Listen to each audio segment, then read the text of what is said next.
Welcome, it's good to have you again. Let us go over the Exsanguinate Miner. Exsanguinate is a physical spell that releases bloody tendrils. They're delivering damage instantaneously, which combined with their number, automatic targeting, and the ability to chain, could make them one of the best skills for clearing maps. This build combines Exsanguinate with mines to deal damage via proxy and ignore their cast time. With chain support, the tendrils, despite not being a projectile, will bounce additional times, and after allocating Trickshot, their chaining range is vastly improved. To increase damage, you will convert all physical damage to cold and freeze enemies. It can be done with gloves, mastery, Watcher's Eye, or a combination of them. Physical to cold builds can make great use of the taste of hate and hatred.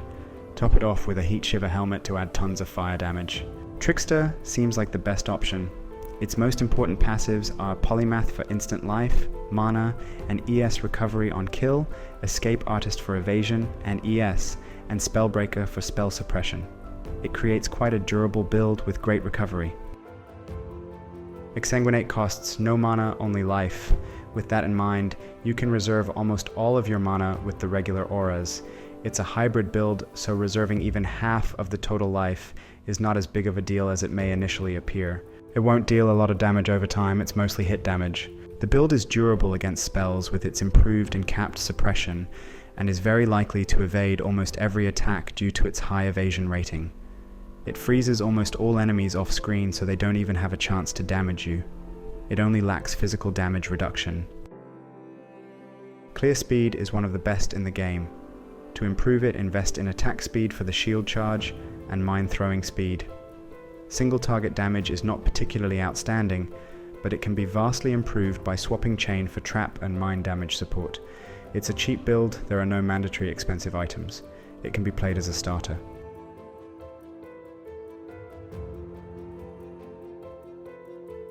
You won't need any uniques to make this build work, but a few are definitely recommended.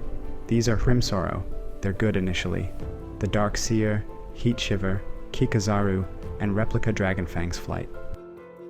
Heat Shiver provides you with unmatched amounts of damage against chilled and frozen enemies. The Dark Seer, Life and ES version, is an excellent option. Increases the gem level of Exsanguinate by 2, blinds enemies, applies Malediction, grants life, and energy shield. Only an expensive rare weapon would be better. We recommend starting with cheap Hrimsorrow gloves. They're great. Corrupt them for a valuable Val implicit such as extra frenzy charge or crit chance. Depending on the popularity of this build, Replica Dragonfang's Flight for Exsanguinate may be expensive, but it is simply the best amulet here. Grants a lot of damage and utility. Until you get one, use a rare amulet with similar stats. Kikazaru is often implemented mainly for its life regeneration, so you may be able to replace it later on. Its other stats are definitely useful as well. Combine it with tattoos to completely reduce the effect of curses on you. You can use the Polaric Devastation to cover enemies in frost, so that they have a 50% less critical strike chance and take 20% increased cold damage. Ancestral Vision, combined with a pair of rare boots and capped spell suppression, you can reach a 100% chance to avoid all elemental ailments. Born in the Shadows, Explosive Expert, or Demolition Specialist from a pair of Forbidden Jewels would be excellent additions to this build. Watcher's Eye, Hatred offers cold penetration and crit chance, both are excellent. Grace has various defensive modifiers. If you need extra cold conversion, it's in the Hatred's mod pool. It's a fairly basic spell damage build with just a few quirks. It relies heavily on the Hatred aura and gaining physical damage as extra cold damage, to then gain extra fire damage from cold. On the items, you will seek increases to the gem level of Exsanguinate, a physical spell, with generic physical and cold spell damage. You should be able to reach a 100% critical strike chance. A bit of strength and suppression chance will be needed. To outclass the Dark Seer, the weapon has to have a lot of cold or spell damage, with critical strike modifiers on top of 1 or 2 gem levels to physical spells. Use a shield with energy shield only. It can roll valuable offensive modifiers like additional gem level to physical spells and spell or cold damage. Get a Sadist garb with a lot of evasion, energy shield, and maximum life for prefixes. Evasion is especially important due to the Escape Artist passive. If you don't have the maximum life mod, it's not a big deal. You can seize this opportunity and allocate a life mastery for 15% more life in such case. For suffixes, seek resistances and spell suppression. The Eldritch mods shall improve your hatred aura effect and general aura effect. Boots should be easy to find. Look for the most generic pair with life, movement speed, and resistances. For the Eldritch mods, get increased action speed and a bit of physical damage as extra cold damage or chance to avoid elemental ailments. A 50% chance to avoid elemental ailments here would make you immune to them in combination with Ancestral Vision and capped spell suppression chance. Gloves. These should convert your physical damage to cold, up to 60% of it. The rest comes from cold mastery. It can be achieved with a Crusader's prefix, Veiled prefix, Craftable prefix, and Eater's Eldritch implicit. For the other Eldritch mod, get increased mine throwing speed. On the belt, seek strength, maximum life, and resistances. Other modifiers are far less important. Stygian Vice would be the best base. The ring is a great place to get a lot of resistances, especially chaos resistance. You can pick the Amethyst ring and improve it with catalysts. Maximum life should be here too. On jewels, look for maximum life and critical strike chance or critical strike multiplier. Your other items should be enough to cap your resistances and get you enough strength, but you can find these on jewels as well. The build uses one large cluster jewel. Cold damage, elemental damage, or physical damage bases all have their own merits. Expert Sabotage and Guerrilla Tactics are the two best notables in terms of damage and utility to be found on medium cluster jewels. Taste of Hate shifts a portion of incoming physical damage to be taken as cold and grants physical damage as extra cold damage. Use one life flask with bleeding immunity with diamond, jade, and silver or quicksilver flasks.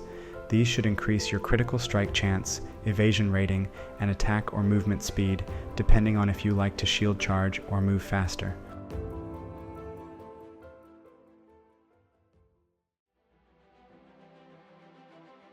EXSANGUINATE is a physical spell that deals cold damage after you convert it. Focus on its hit damage, not the DOT part. Link it with high impact mine, charged mines, minefield, empower, and chain support gems. When fighting pinnacle bosses, you should swap chain for trap and mine damage support. Grace adds and increases evasion rating, which is very important in this build. Hatred grants more cold damage and physical damage as extra cold damage, making it very potent in physical to cold builds. Skitterbots grant more mine damage, detonate your mines to rearm them, and shock enemies. Link these three with enlightened support. Frostblink creates chilled ground that causes enemies to take increased damage after linking it with Bone Chill. You can use it to teleport too. While standing on the chilled ground created by Frostblink, enemies will take increased damage equal to that of the effect of chill caused by it. You don't need to deal any damage with Frostblink to chill with it. Use Brutality to be immune to reflected damage. Dread Banner is used to reduce enemies' accuracy rating. It makes your evasion much better. Link it with Generosity support to increase this effect. Steelskin removes bleeding and forms a barrier that absorbs a portion of incoming hit damage. Link it with Cast when damage taken to trigger it after taking enough damage. Enduring Cry regenerates life and generates endurance charges. Link it with Call to Arms support. It triggers Enduring Cry whenever it's off cooldown. Detonate Mines detonates mines. Link it with automation support for it triggers linked skill as soon as it's possible, that is every 0.2 seconds in this case. Shield Charge is your main mobility skill. Use it to move faster. Shield Charge makes you move faster the higher its attack speed is, so link it with faster attack support. Assassin's Mark is a curse that increases your critical strike chance and multiplier against the marked opponent. You can link it with Mark on hit if you want to activate it by charging into enemies, and if you can spare a socket for it. Kill all 3 bandits for 2 additional skill points. Soul of Solaris is a good candidate for a major god. It improves your durability against single enemies and area hits. If you're not freeze immune, pick Brine King instead. Soul of Abarath for the 60% less duration of Ignite on you is good as always, but if you're Ignite immune, get Shikari for poison resistance, Tukahama for life regeneration and physical damage reduction, or Rislatha for life flask charges and reduced enemies' life regeneration. The passive skill tree will empower you with maximum life, spell suppression chance, critical strike chance, mind damage, cold damage, reservation efficiency, and evasion rating. Your only keystone is Ghost Dance, but Lethe Shade can be good too against the Shaper's Beams or Ground Effect.